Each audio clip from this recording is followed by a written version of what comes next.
Desk setups are so much more than just a place to work, because they're one of the only places in your home where ergonomics, personal taste, and functionality meet. So in this video, I want to share with you my top 10 desk setup design mistakes and how to fix them, from over a decade's worth of experience working at a desk, both as an architect and as a full-time content creator. Now, it's important to remember that with desk setups, form and function are two things that need to go hand in hand. But unfortunately, it's all too easy to be inclined to lean further one way than it is the other, as you may find yourself falling into a group of people who only care about their desk setups being as powerful and as comfortable as physically possible, usually with a swathe of RGB, or a group that cares more about the way that their desk setup looks, even if it's at the cost of terrible posture, back pain, and a numb buttocks. And if you fall into either of these groups, this is completely fine as long as you've made an informed and conscious decision, as what you do with your setup is completely up to you. But I have a feeling that you may be here because you're interested in that magical middle ground that has the best of both worlds, both in terms of sheer performance and beautiful aesthetics. First up, one big mistake that I often see is with video lighting, as this is something that's easy to overlook completely by relying on just the harsh ceiling lights that our homes tend to come with. And so, because of this, what I've noticed is that when people start looking into lighting for video conferencing or streaming, the tendency is to go for these video-centric LED panels or softboxes that do perform incredibly well, but don't quite look right in a residential setting, as they often compromise the overall look of a setup because they take so much attention away from the other, more aesthetic items that you may have as a part of your workspace. So firstly, it's important to understand that the reason that these kinds of lights tend to perform so well for video calls is mainly because they have a big diffused light source set to a color temperature that renders the most accurate skin tones on camera. As when it comes to lighting your face, soft shadows tend to be the most flattering, and a daylight Kelvin level ensures that you have the most natural looking complexion. But there's absolutely no reason that a more aesthetic floor lamp can't provide you with 90% of this functionality when pairing them with smart bulbs, as these often will allow you to adjust both the temperature and the brightness, and if you're really serious, you can even buy super high quality video-centric bulbs for regular E27 fixtures too. And when using a large modifier like a basic lampshade or purchasing a larger and more decorative bulb, you get all of the functional performance that you need for video at cooler temperatures, as well as the ability to turn down the brightness and adjust the temperature levels for regular use. And what this does is also provide dual functionality by also improving the aesthetics of your room, because it moves this dependence away from the often harsh ceiling lighting that our homes tend to come with by providing a warm, dimmable, and low-level light source. And then if you dot this kind of lighting around the room, you can create an incredibly inviting environment,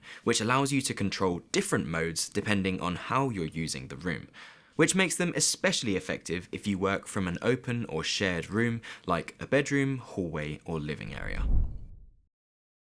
Now, it's probably quite obvious to you already that my preferred style definitely falls into the less is more camp, but as an avid PC user, my setups in the past have become incredibly complicated. And when I think about it, I can only boil this down to a severe stomach-turning case of G.A.S, aka Gear Acquisition Syndrome, which is the obsessive desire to acquire new gear for your specific profession or hobby in the hopes that it will somehow turn you into a superhero.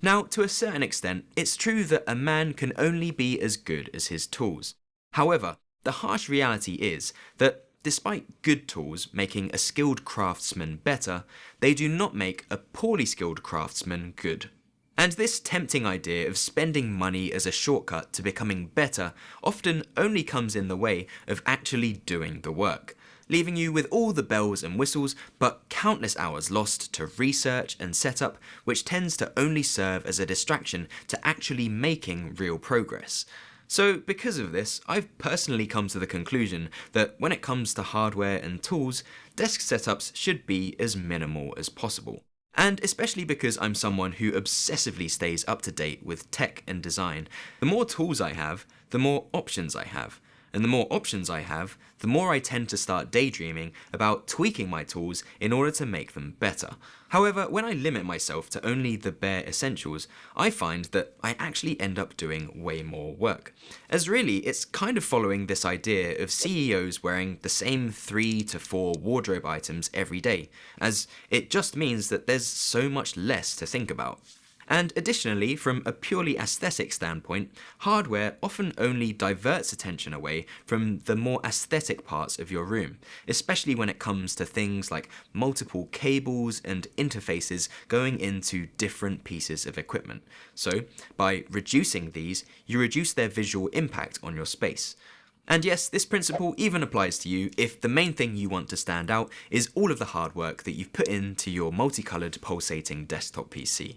But this principle is really most effective if your workspace is shared with somewhere like a bedroom or a living area like this one is, because it's likely that you also want to use these rooms to relax, which is quite hard to do when all you can see is a mountain of equipment. And despite already knowing that certain products like laptops or monitors with integrated speakers, webcams, and USB hubs will never do their jobs better than their full-fat individual counterparts, while also usually being far worse overall value, I believe the real reason for considering products like these is not only for that tidy aesthetic, but for the time and effort that they save too, as there's just less to set up, less to research, and a lot less that can go wrong, where for most people, troubleshooting and installation takes so much time and effort to get right that it never seems to quite get where you want it to. And especially if you have kids or a relationship or a business that you're trying to hold down, time is of the essence.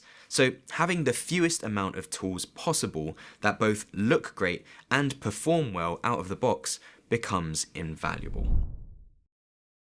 When it comes to ergonomics, I've noticed that there are two extremes. People who don't prioritize it at all while sitting on a dining chair hunched over a laptop, and people who do, investing in expensive ergonomic chairs like the Herman Miller Aeron, which seems to be standard in almost all of the architectural offices that I've ever worked at. But it may be interesting to you that for your own desk setup, both of these might actually be mistakes. Now, it's clear that a chair with good back support will help you avoid back pain and poor posture, but what even the best ergonomic chairs don't solve is the problem of sitting being the new smoking, where studies have already shown the long-term effects that sitting can have on your health. But the thing is, getting up to move every 30 minutes or so in order to counter this is something that's incredibly hard to do if you're in the zone while sitting on a super comfortable ergonomic chair. And then additionally, from a purely aesthetic standpoint, decent ergonomic chairs are often quite bulky,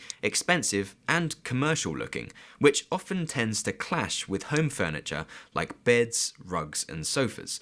And now, I'm not saying that this commercial aesthetic is necessarily a bad thing, because they look great when they're in a commercial setting. And if you're fortunate enough to have your own office space in your house, this isn't a problem that you have to worry about. As if you have both the space and the budget, having the option on sitting on a perfectly ergonomic chair is definitely nice to have, given that you can resist the temptation to sit on it for hours on end without moving. However, for the large majority of people, the solution to these ergonomic mistakes that I've found to be most effective in terms of size, price, and functionality is just using a standing desk and a low-profile desk chair. Now, these work together so well, firstly because they come in almost every possible shape, size, and price bracket imaginable. And standing desks encourage the natural movement that our bodies are designed for, as you tend to find yourself continually shuffling as it's so hard to stand perfectly still for hours on end. But regardless of what you choose,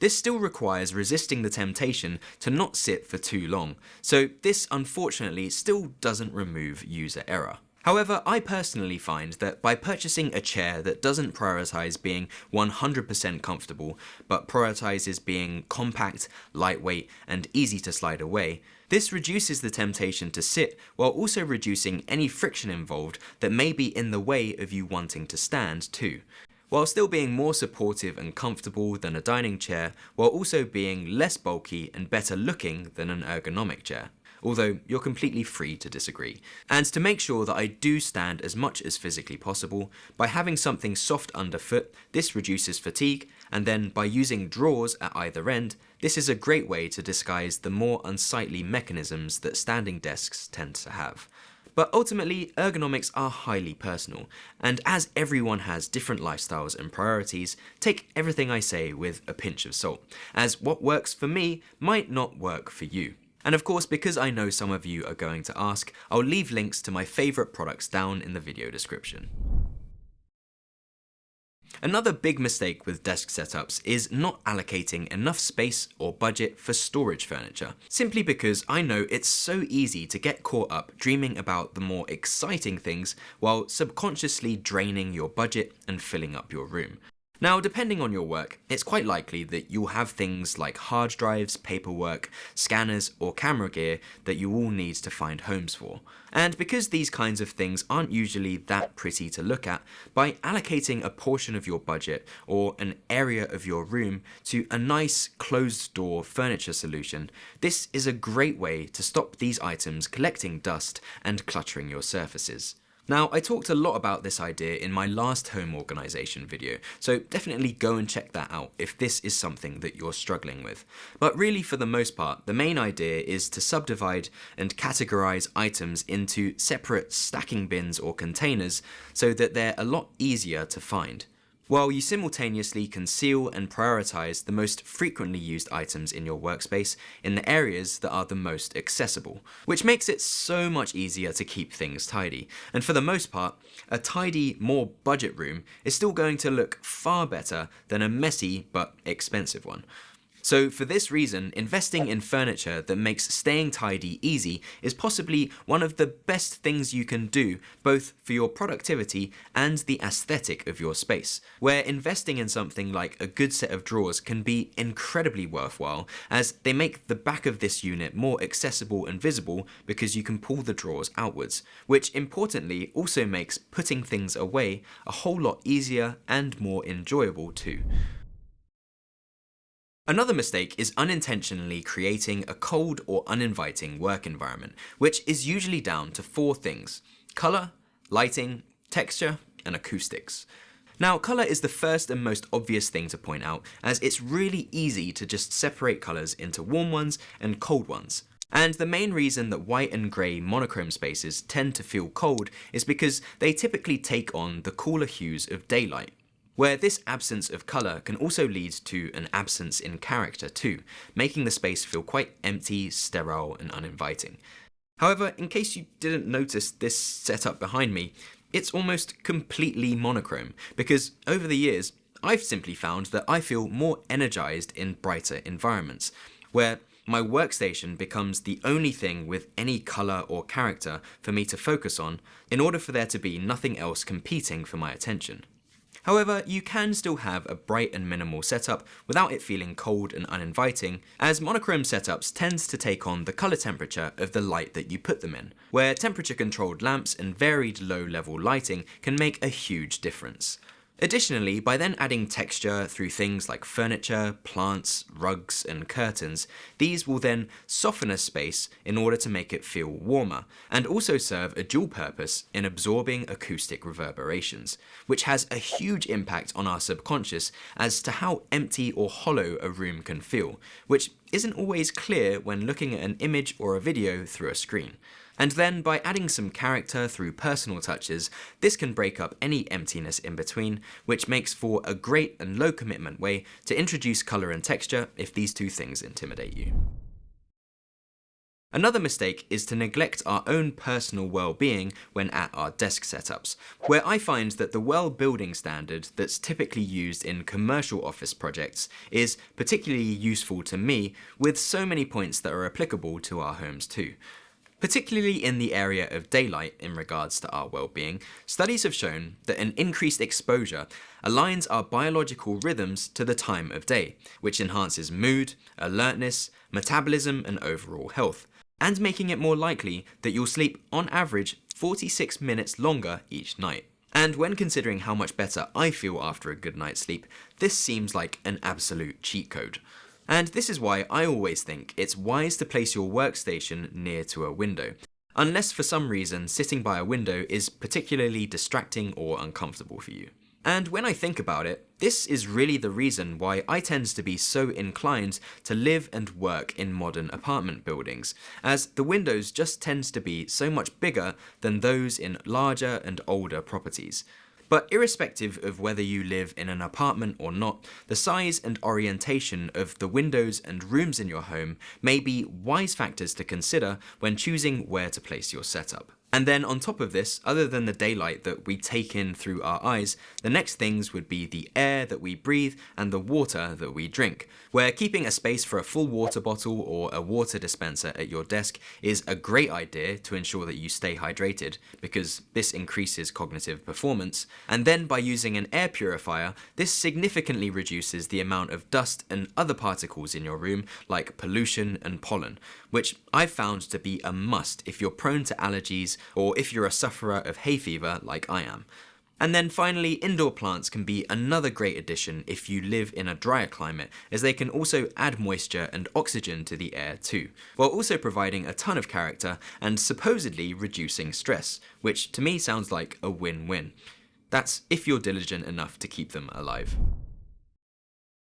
Another mistake is just not introducing enough variety into your work environment, as it's very easy to get tunnel vision and only focus on the desk setup itself while completely forgetting about the rest of your room. Now, leaving the rest of your space unfinished and somewhat neglected may feel quite insignificant compared to the place where the actual work is done, but by including something like a quiet corner with an upholstered armchair or a side table, this can be incredibly beneficial, as this not only adds character to the room, but also acoustic performance too. So not only does this make your space more aesthetic and inviting, but you may be surprised to hear that touches like this, which add variety, also boost your productivity, as they provide you with somewhere away from your desk to use for different tasks like emails or creative writing that don't quite require a full desk setup solution. And then what using this secondary space can do is reduce the monotony and fatigue of working in the same space every single day, while also making any work that you do there more dynamic and purposeful. And I'm saying this because I've found that when I move to a different location, either in or outside of the house, the purposefulness in doing this provides a really nice bump in productivity, as subconsciously I think I tend to be thinking, I'm here for a reason, so I tend to find myself being a lot more motivated to finish a task too. And honestly, I was noticing this happening so much that I decided to make the switch to a laptop-only setup, which takes this to the extreme. But even if you work at a static workstation, just by including a secondary place to sit, this adds variety for you to do things like take very intentional breaks instead of taking them while at your desk. And in doing this, you build this subconscious relationship with your space in understanding that this is a place where I hustle and this is a place where I slow down and try to be creative. And this might just make the room for your setup not only more enjoyable, but a whole lot less monotonous too, where things like lighting, standing desks, aromatherapy, and even being near a window can all contribute to how energized and motivated you feel, because they all follow this same principle of adding variety. Now, quite opposite to not having enough variety is creating a space with too much distraction, as obviously having things in your office or beside your workspace for things other than work is never really a good idea. However, it's really surprising just how much some of us do this, as it can not only clutter your setup, but also cripple your productivity too, which is never really a good thing. And this is because having a desk setup right next to an area that you use solely for relaxation creates some cognitive dissonance regarding what you're actually supposed to be doing in this space, which often means that you can never actually do either of these things to their full potential. And so just as having things like a sofa and TV in your periphery makes life incredibly tempting, the same thing really goes for gaming and even watching content, as I can tell you firsthand that an all-in-one work/gaming setup, despite being very efficient, often led to me taking quick breaks that turned into hours. And essentially, this same thing is happening if you let yourself doom scroll or fall down YouTube rabbit holes in the same place where you're supposed to be working. And now, this isn't to say that you can't do these things if you've got a much stronger will than I have, but the main thing here is just to be self-aware about it, as I find that I am way more effective when being more intentional with my breaks by actually doing these things away from my desk.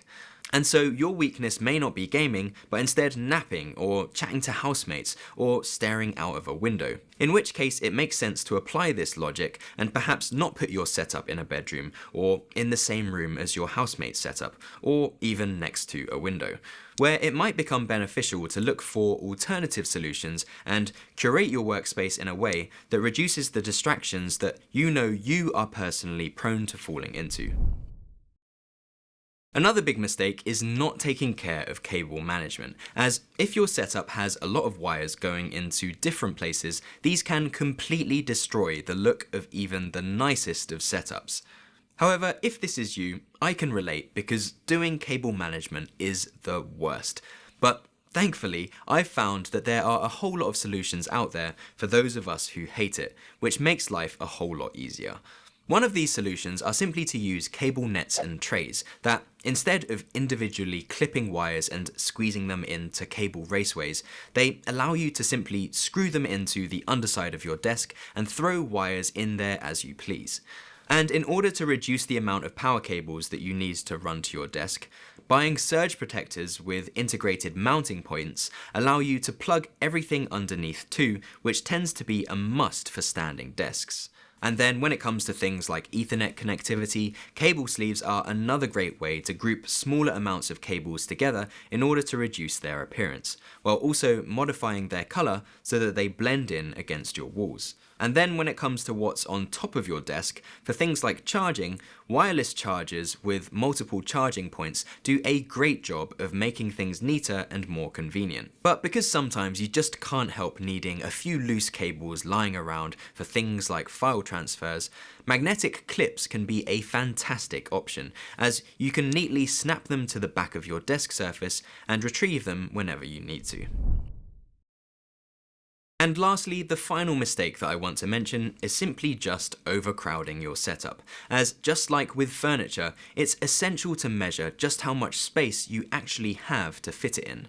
Most commonly, I tend to see people making the mistake of buying a desk that's not too wide, but too deep for your room, which, despite giving you enough space for your monitor and your peripherals, a deep desk doesn't always provide enough space to comfortably move around behind it. And again, the same thing can happen when falling in love with buying your dream desk chair, only to realize that it takes up way more space than you first anticipated. So in order to avoid this, it's essential to check the measurements of what it is you're buying against the size of your room, and look for ways that you could perhaps make more space in the space that you already inhabit, where items like desk shelves and monitor arms can do a great job in freeing up desk space, which allows you to work with a shallower desk. And then by using things like wall-mounted cabinets instead of drawers and cupboards, this frees up additional areas around your desk too. And so sometimes, just with a little bit of research, there can be so many better alternatives to products that we may initially be very drawn to,